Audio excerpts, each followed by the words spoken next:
Alright, again, this is just We the People News. Alright, this is without prejudice or recourse. Waive none of my rights. Alright, I recorded this video yesterday, but it split it in half. So I'm recording the other half on a different phone, so you're not going to get the same picture. And I'm not an attorney. So everything they say or do on this thing, and everything I say, is only opinions and a learning video itself, alright? Check these people out, alright? Now, do I totally agree with them? No, absolutely not, because I think it just needs to dismantle. Mainly because it gives the courts conflict of interest upon all the families involved in any type of court, family courts. Okay, it's automatically conflict of interest, period, for everybody in there. Once you sign a contract with the state, from the federal government, and from the county, and all that kind of stuff, and gives the courts the okay to work on the state's behalf, that is conflict of interest, y'all. Period. So the whole 4D program in general is conflict of interest. The attorneys are working for the state, for the court's behalf. You ladies out there, if you think you got an attorney that's working on your behalf, no. Alright? It specifically says in the 4D that they must be working for the states. Alright? And their interest is money. That's what the interest is. Okay?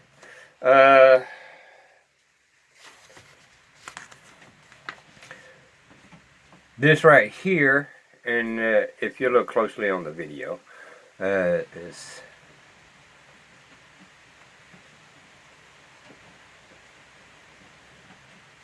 Well, anyway, this is supposed to be parents' responsibility.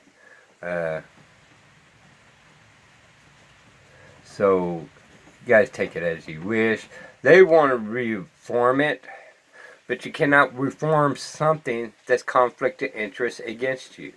The courts is supposed to be there for justice. Whether it's family courts, criminal courts, this, that, here, and there, it's supposed to actually go in there and see what the best recourse of the action and the suit is. But how can they, if it's not against, the separation of the two parents? And it's supposed to be working for the state's behalf. It cannot be done. It's automatically conflict of interest. This whole law is conflict of interest. Alright, this is the second half, y'all. Things like this kind of turk me. Once again, I'm doing this video for y'all's benefit, not for mine, because I'm not involved in any such thing for my behalf. Okay? So, here we go. Child. Do you mean dependent child dependent on the government, or do you mean dependent child under 18? So here in 1986 law, they clarified it, and they, by striking the phrase who is dependent child and adding with respect to whom assistance is being provided. 18. So here in 1986 law, they clarified it, and they, by striking the phrase who is dependent child and adding with respect to whom assistance is being provided. So under 4A, which as I said is the MFIP, TANF, and those such programs. So we can't find it where anything changed in 1996. And believe me, we've dug and dug to try to get the research. So how has this philosophy impacted the unauthorized, what we call the unauthorized expansion of the 4D program? The biggest question is who falls in the at-risk group of 4D recipients? We talked about so far that it means those that would fall on public assistance if they didn't get their child support. And we've also said that the DHS thinks everybody must fall into that class. But I hope that we can agree on this, that Kathleen Blatz, as a divorced person, did not become at risk of falling on public assistance just because she got divorced. I hope we can agree that Susan Gertner, just because she got divorced, didn't mean that she was going to fall on public assistance. Same thing with Pat Anderson, our state auditor. Does she need Title 40 welfare services? I hope that we can agree none of those do. Also, add some more. Elisa Rockefeller Dayton, when they were divorced, did she need 40 welfare services to come? Did she need the government to come in and make sure that child support was received from Senator Mark Dayton? What about Michael Jackson? You know what? He's a custodial dad. He can go to the California DHS office, fill out an application for $25, and have the government go after his, ex-housekeeper who's now a maid in a hotel to get child support for him. According to the Minnesota DHS, that would be a requirement of the DHS. So we're trying to get to that at-risk group and who should be on this program. Now, the Minnesota DHS will tell you all these people. They have to provide services to all these people if they filled out an application. Well, no one's stopping anybody from filling out an application. And the DHS is saying, when you say, why are you doing this? Why do you provide these services to everybody? They say, the feds make us do it. Well, you know what? Absurdities in law must be questioned. And I think we've learned that lesson from Rosa Parks. I was listening to some of the coverage on Rosa Parks, of course, over the last few weeks upon her death. And there was some recordings from her when she was booked and charged. She looked at the police officer and said, "Why are you doing this?" And he looked at her and said, "I don't know, but that's the law." It's that same sort of absurdity and that same sort of challenge that we need to have, and those eyes that we need to have as we look at the Title 4D program. The United States case law is clear, too, that the role of the judiciary in cases of this sort, going back to 67 when all this was going on, begins and ends with assuring that the commissioner's regulations fall within his authority to implement the congressional mandate in some reasonable manner. Well, the Supreme Court is making that decision. That also is true for legislators as well, because if the agency is carrying out a program beyond its reasonable manner, beyond congressional intent, it's time to challenge that. And the reason it needs to be challenged is there's some huge misunderstandings taking place. In December of 2004, we got a letter from Kevin Goodnow, who I'm sure he probably didn't write the letter. Somebody on his team wrote the letter. But in that letter, it says, Title 4D is an entitlement program available to anyone who applies for it. So we did some research. Where is this 4D an entitlement program? In our research, we found out quite differently. I was going to bring the U.S. Code book today with me. I forgot it. But in the U.S. Code, it says clearly that Title 4A of the Social Security Act is no entitlement. There's no individual entitlement. So you would guess that if low-income people on need, there's no entitlement, why in 4D? It makes no logical sense that 4D would be an entitlement program. So we did some more research to find out if that theory was true. A U.S. Supreme Court case, Blessing v. Freestone, makes this very clear statement. It says that the Title 4D program was intended to benefit individual children and custodial parents, and therefore it is not intended to benefit individual children and custodial parents, and therefore it does not constitute a federal right, and far from reaching an individual entitlement to services. And it goes on to say that it does not give rise to individual rights. So for us, that made it very clear that Title 4D is not an entitlement program. But we did some more research. In that research, we found a GAO report from 1995. In that report, it's very clear. The rate at which child support services are being subsidized appear inappropriate for a population that Congress may not have originally envisioned. They're talking about the 4D program here. Also in that report, the non-AFDC child support program, many are not within the low-income population to which Congress envisioned providing child support enforcement services.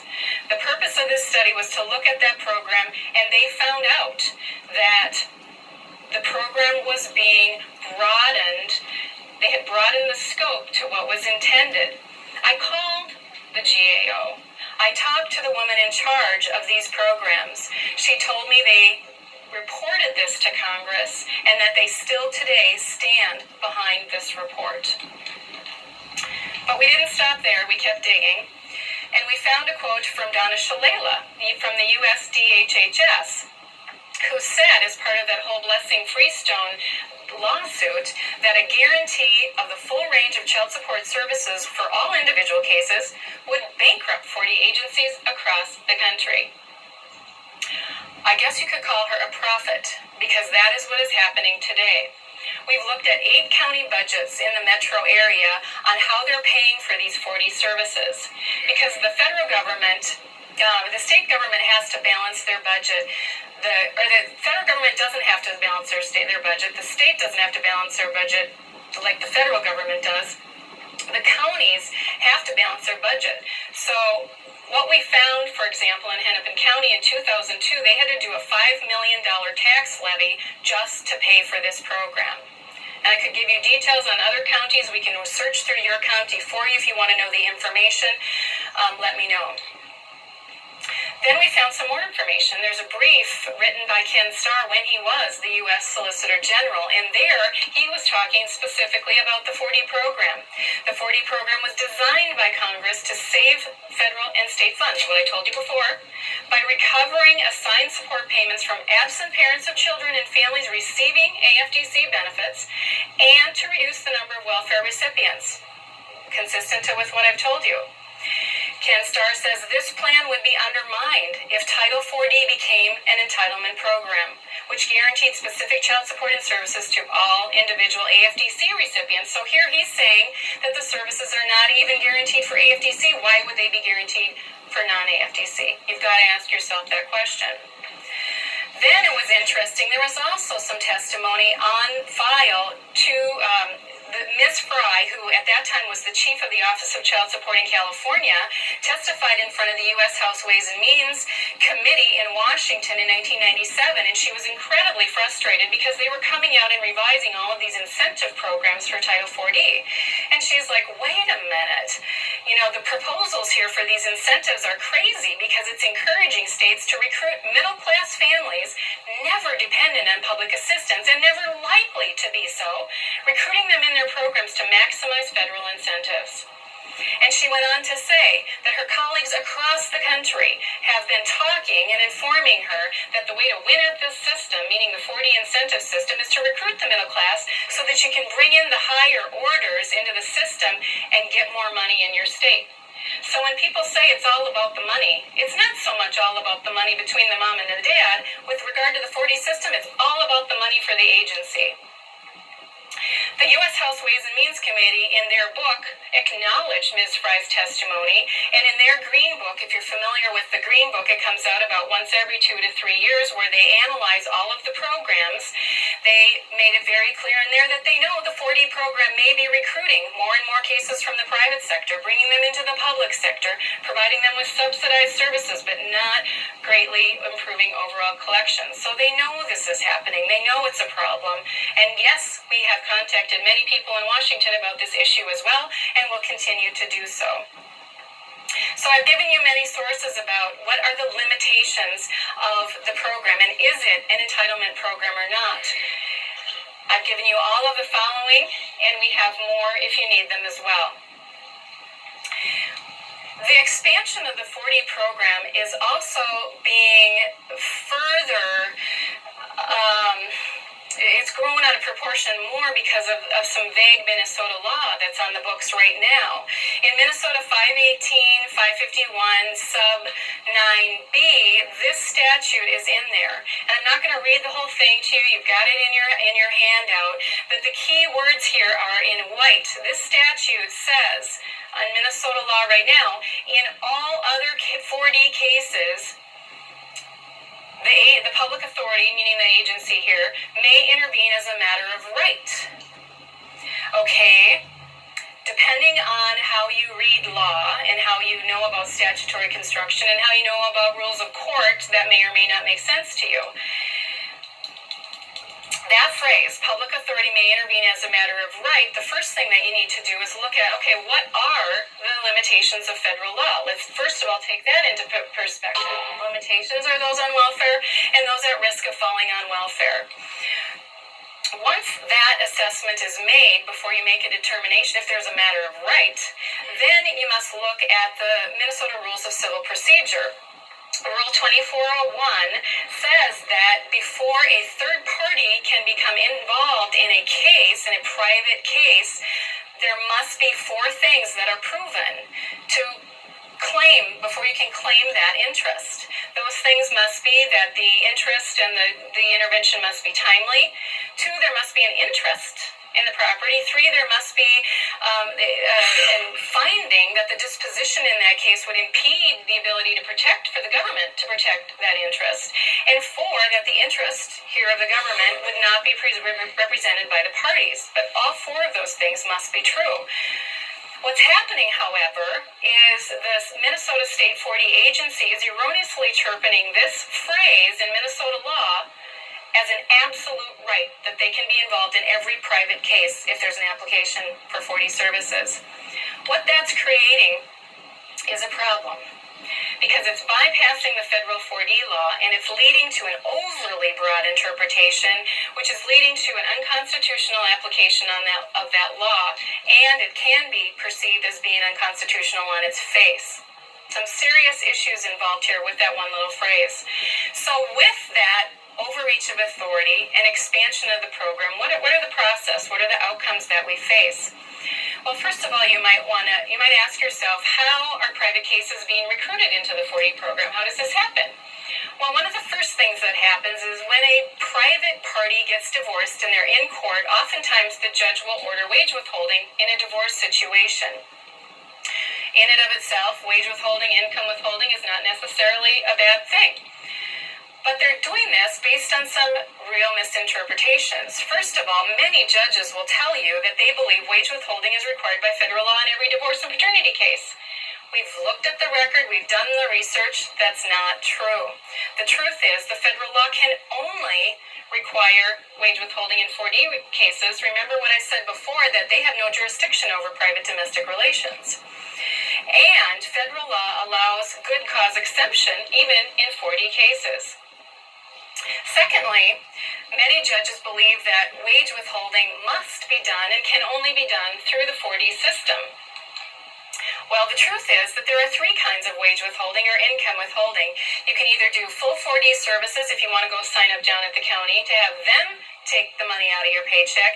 2, there's something called non-4D wage withholding only, which most people don't even know exists, where a divorced couple can get the wage withholding service, but they're not in the whole 4D program. There's also private direct deposit now.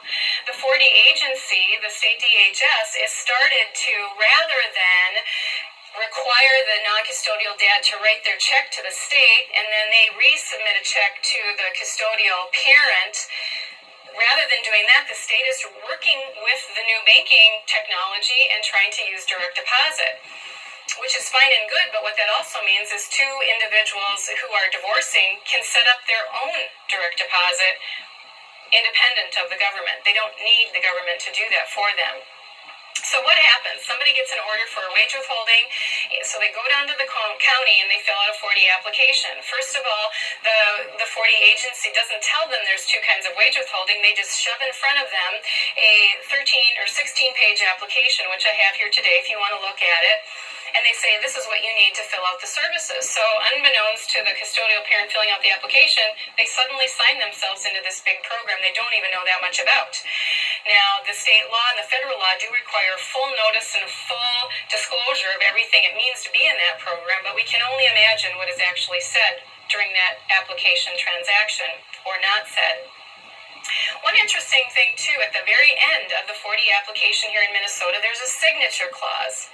In that signature clause, which the applicant parent signs, one of the key things in there, and it says, I understand that the county attorney's office represents only the county and the state.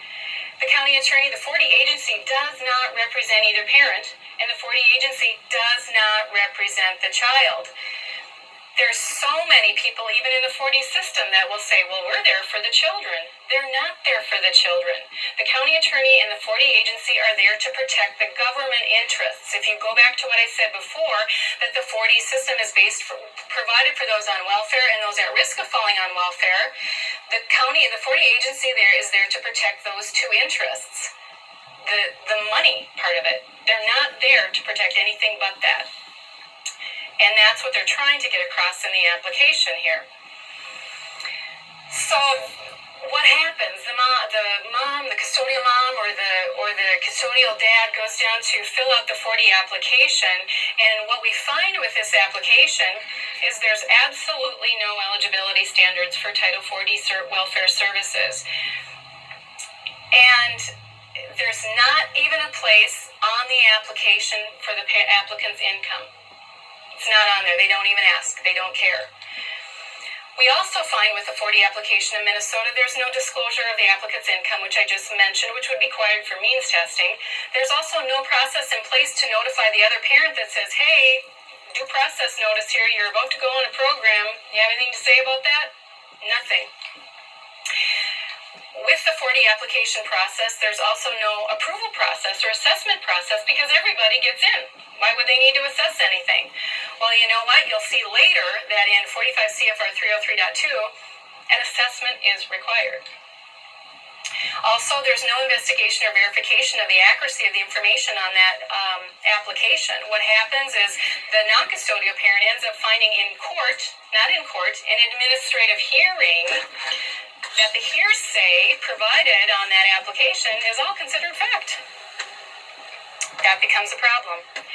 And also, there's no process in place to close the file when one parent objects. And I'm not going to get into 45 U.S.C. 1301D today, but that is another limitation that goes back to 1935 when the Social Security Act started that says if either parent objects to their child being on welfare and they're willing to take over, they get to take over. That subject is for another day. What are the fiscal outcomes when all of these cases are getting into the 40 system? Well, the DHS can boast, they can come in front of the legislature, they can write to reporters, put it in the paper that they've collected record high child support through the system. They've collected $595 million in state fiscal year 2005. Then they also come back and are discouraged and say that they need tougher enforcement measures because they say there's a $1.5 billion child support debt in Minnesota. And everybody's astounded, thinking that's horrible. You know, all dads are deadbeats. Well, wait a minute there.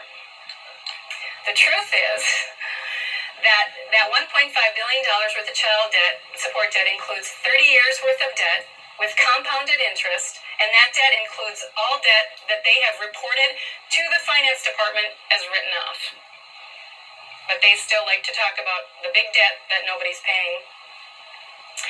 The funding scheme gets very complicated, and that probably is another half-hour discussion. We can get into some of that in the Q&A if you want to, but basically what we're saying is because they're recruiting so many people who don't need to be in this system, who should not be in the system, who aren't supposed to be in the system because based on the federal law, that the 40 system is growing on the backs of people who should not be in the program and who probably would have paid anyway.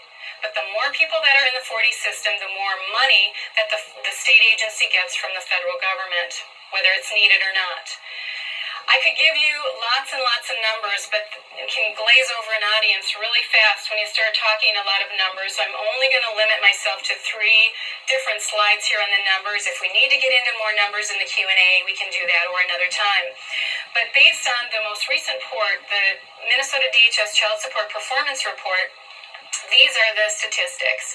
Right now in the Title 40 program, only 18% of those on the program are on welfare, and 61% are former welfare recipients, and 21 are never public assistance.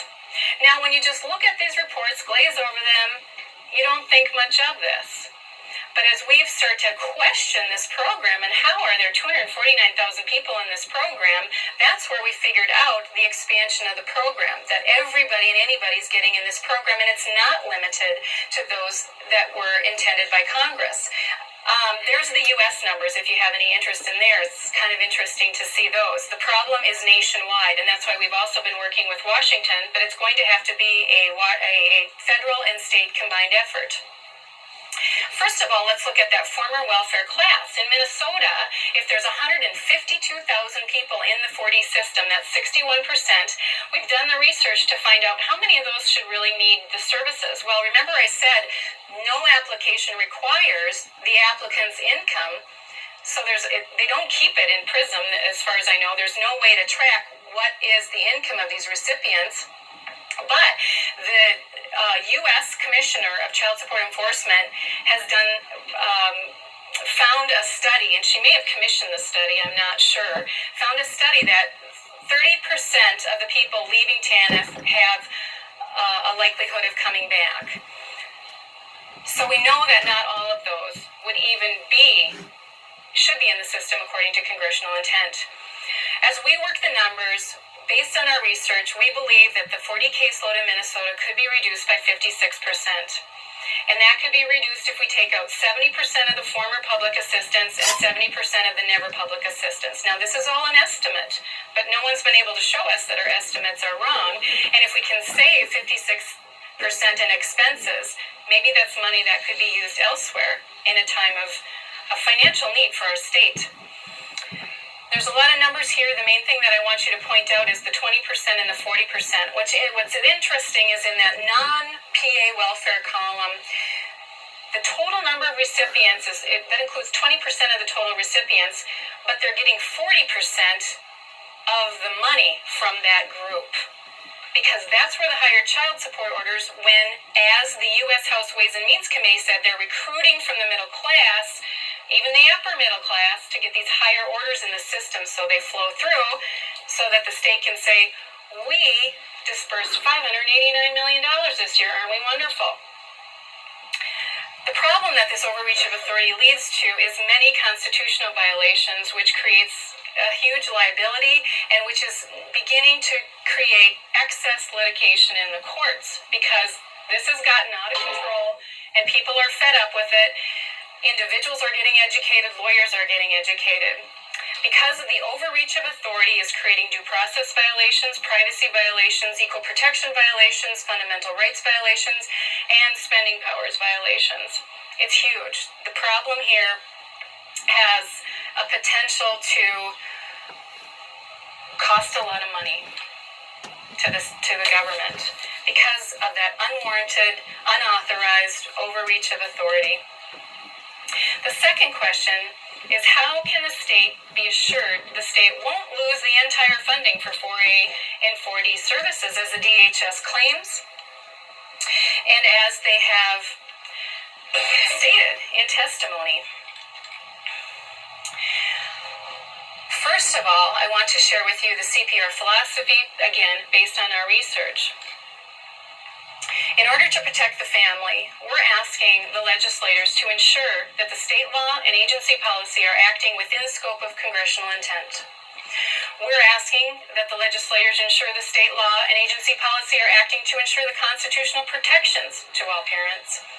And we're asking the Minnesota legislators to be innovative leaders and to be on the leading edge of this inevitable change, which we believe is going to have a domino effect across the United States, because everybody is looking to be fiscally responsible. By reducing the number of applicants and recipients of 4D,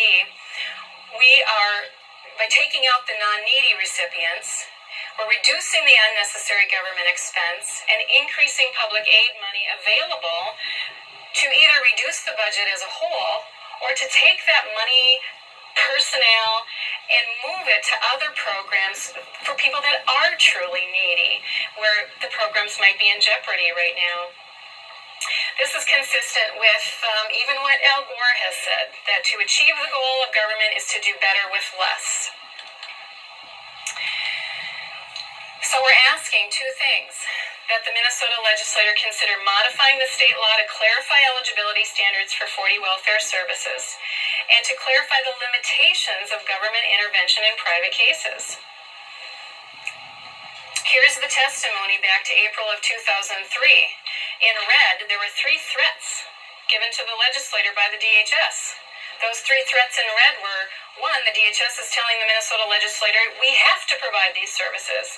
Number 2, they're saying, if we don't provide these services, we're going to violate the state plan. And number 3, if we violate the state plan, we're going to lose $350 million. Whereas as legislators, that's hard to hear. I would be concerned if I was you too, if you thought you were going to lose $350 million. But we've done the research to find out if this is true. Where is the specific reference in the state plan? We can't find it. The DHS also says the feds make us do it. Well, based on the research, do you think that's true? One of the federal codes that the DHS will bring up to object to our theories is 42 U.S.C. 654-482, which the 3 magic words on the end of this are the ones that are causing the most problem. In federal law, it says that they must provide the services to everybody on welfare, and then number 2 at the bottom, any other child, if an individual applies for such services with respect to the child. Okay, you look at that, and again, depending on the lessons you've gone through on statutory construction, that may or may not be clear to you. What we say is that we have looked at many controlling authorities on this statute, on this law. We've looked at the rules of statutory construction. Our research team has looked at poured through the Federal Register, poured through case law, poured through congressional intent again, to say, any other child, what does that mean? What we found is that the word other has specific meaning in the law. That if the federal government would have intended, they made 2 distinct classes. If they would have wanted to include everyone, they would have said any child, not any other child, or they would have said all children, not any other child. This also is about a 20-minute conversation, which I won't get into now, but I want you to know we've done the research and we remain confident, maybe even doubly confident, that our interpretation is right, that nothing has ever changed in the congressional record to expand the class beyond those at welfare and those at risk of being on welfare. You heard me on previous videos. Trickery of words. The Minnesota DHS will also bring up one of the regulations, 45 CFR 302.33. In there, that regulation says the state plan must provide that the services established under this plan are made available to any individual. So the Minnesota DHS comes and says, see, we have to provide those services to everybody. Again, we've done the research. And based on our research, the only way that you could believe that to be true is if you believe that providing services is the same thing as making services available. I use the Walgreens example. Walgreens corporate tells all their stores, you have to make aspirin available in all your stores. It doesn't mean you have to provide aspirin to every person that walks through the door, if they haven't met the criteria that's needed for aspirin. We've also looked in the Federal Register, as I mentioned. Now, that being said, I'm sorry about interrupting. Remember, Title 28 USC 3002, 15 Section A says the United States is a corporation. So it's a Walgreens thing. Before, and there's a specific quote in the Federal Register where they attempted to make some changes in Congress with any other within Title IV of the medical provisions. And the Federal Register makes it very clear that the word other has very special meaning. The Minnesota DHS will also bring up 45303.2, which, by the way, all these statutes we knew about and we had researched before they brought these up. Because we're always trying to be one step ahead. We're always trying to check and double check all of our research to make sure that we are right so that we aren't purporting anything that ends up becoming wrong in the future. Well, in 303.2, they claim that they have to make these services available to everybody based on this. But what we find interesting in this particular regulation is it said that they must open a case based on an assessment. Well, guess what? Remember what I said earlier? There's no assessment process taking place at all with these applications. Plus, there is a difference between the word accept and approve. Of course, they have to provide an application to everyone, or there would be discrimination issues. Of course, they have to accept a filled out application from everyone who fills one out, or they would be accused of discrimination. But to approve an application is quite another thing. And as we've seen on the congressional record, you would approve an application if somebody qualified. The DHS also claims in their testimony to the legislature that they're going to lose $350 million. The way they come up with $350 million is they say they're going to lose the that should be $200 million funding in 4A funding is what that should be, and $150 million in 4D for a total of $350 million. So we have to question ourselves, okay, nobody wants to lose that. Where is this coming from? They haven't been willing to tell us where this is coming from, so we've had to do the research ourselves to figure out what are the federal penalties. What we found is that the only way that you would lose all of your funding for both programs is if you didn't have a 4D program at all. We're not saying get rid of the 4D program. We're just saying bring it back into compliance with congressional intent. Well, then we look at the penalty statutes at the federal level. If it would be wrong to have eligibility standards for 4D, then this is the process that would take place for penalties.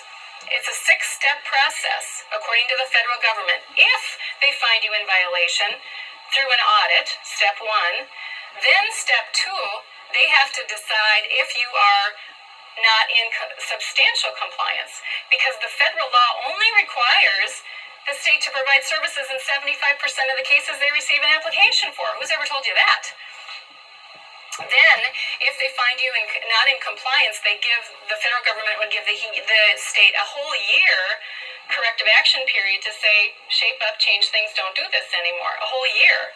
Then after a whole year, if the state had not made those changes, then there would only be a 1 to 2% reduction in the 4A funding. Third year, 2 to 3% reduction in funding. Fourth year, 3 to 5% reduction in 4A funding. Nowhere does it say if they're in violation of the state plan, they're going to lose everything. So we've tried to work with the numbers here, and according to our numbers, if we're saying that the federal government would never come after the state if we implemented eligibility standards for this program, but if they did, the maximum penalty would be $10 million. We're saying that the state can save $100 million a year by removing the unqualified class out of the program. So if you take $100 million minus $10 million penalty, at the most you're still saving $90 million. We say that's worth looking at. We've also done research across the country and looked at many, many states, and we found that if California were to implement eligibility standards, that they would save $1 billion, and nationwide we could save $88 billion by bringing this program back into compliance with congressional intent.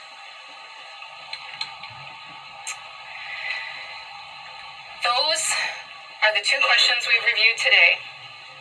Does the federal government allow the state to initiate reform? And will the state lose $350 million if they do so? I like this quote from President Coolidge. Of all forms of government, those administered by agencies are about the least satisfactory. Being irresponsible, they become autocratic. Being autocratic, they resist improvement and change. Unless bureaucracy is constantly resisted, it breaks down representative government and overwhelms democracy. It is the one element in our institutions that set up the pretense of having authority over everybody and being responsible to nobody. We are forcing that responsibility of the 4D program and hope that we can work together with you to figure out fiscally responsible decisions that can be made to put this program back into compliance. And with that, I'm ending about 10 minutes early, so we have plenty of time for questions.